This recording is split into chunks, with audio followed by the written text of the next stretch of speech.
Hey, and welcome back to my channel. So today I'm going to be preparing a hamburger that's cooked in hot water alongside with Vedalia onions. And this original recipe was invented by accident by a gentleman named Paul Koki in 1909 at Pete's Hamburgers. And basically, as the story goes, it was the afternoon shift and he had a bunch of burgers still left on the grill, so he decided to add a bunch of hot water around them and the onions to extend their life.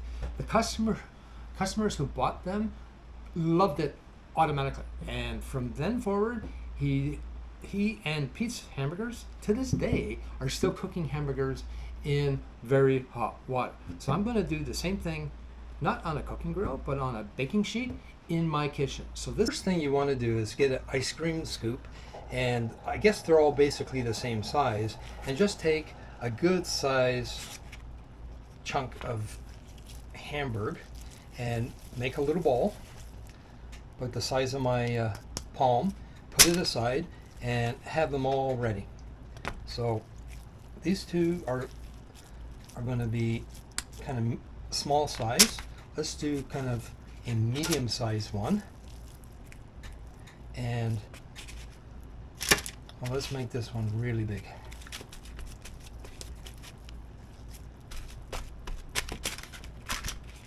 Okay, there you go. Pretty simple.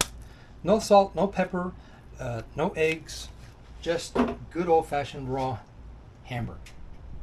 So I'm going to place the baking sheet over top of these two burners, and then to that we're going to add, for now, we're going to add 3 cups of very hot water from my Keurig coffee machine, and I didn't pour the whole thing just yet.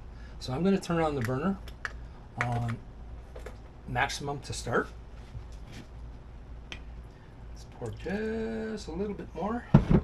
And we're going to place the onions in the middle. So let's start by adding this amount. That should be enough. And let's keep an eye on the water. You don't want it boiling, you just want it very hot. So I don't think it's going to take long. So let's just wait for that to come to temperature, and we'll start adding the meatballs. So basically, you're just going to add the burgers into the hot water, give them a little press, and let the cooking process start from the bottom, work its way up. We're going to give them a flip. I'm going to turn down the heat now because now it's boiling way too much. And in Mr. Koki's restaurant at Pete's Hamburger, they had the Vidalia onions in the middle, and they cooked on either side. So basically, what we're hoping to do is to infuse the hot water with the flavor of Vedalia onions, and that should work its way into the burger. Should.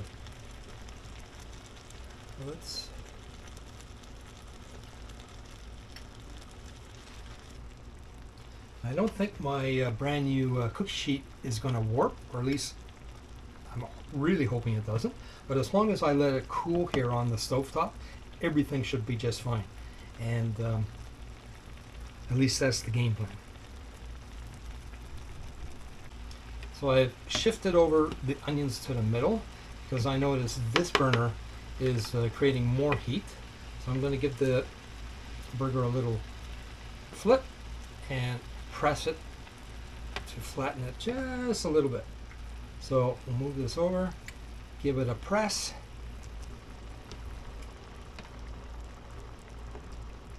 and same thing with these ones. So flip this one, give it a press,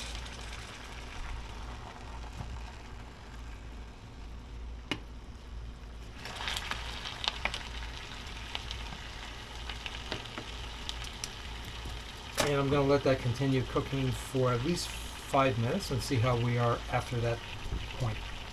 So I just tested all of them with my temperature probe, and they were at 170 degrees Fahrenheit, which means they are thoroughly cooked right through, and I've been just flipping them. This one has a bit of browning to it, which is kind of nice, and that is brown as they're going to get. So I'm just going to get this plated up and start enjoying these boiled burgers.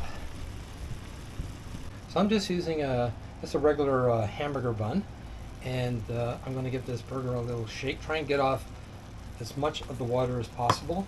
And for the onions, I really don't want all that liquid in my bun, so I'm using a little sieve, which Pete's Hamburgers does not do, but that's my little twist on the thing here.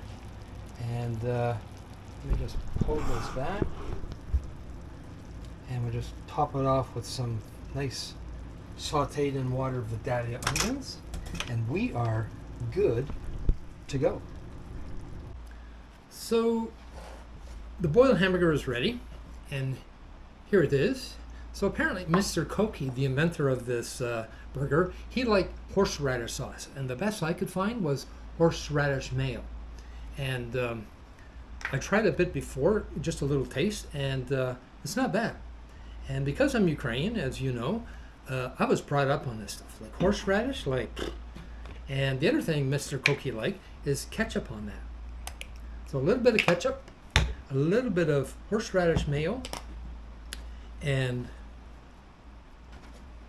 there it is. And oh, to accompany that, I got a recipe from my daughter on these corn cakes. And if there's time, I'll make it all one video, or I might split it up into 2 videos. And as well, there's a avocado tartar dressing to dip those little suckers in. So let me try the first one, give it a little squish. Good thing I strained out the onions, is the bun is not wet. Oh wow. The horseradish and the ketchup is wow. If you like onions and you like horseradish, this is the burger for you. If not, this is still the burger for you. You could put mustard, ketchup, relish, cheese on after the fact, like whatever you like. So I'm going to have a bite of this. Wow.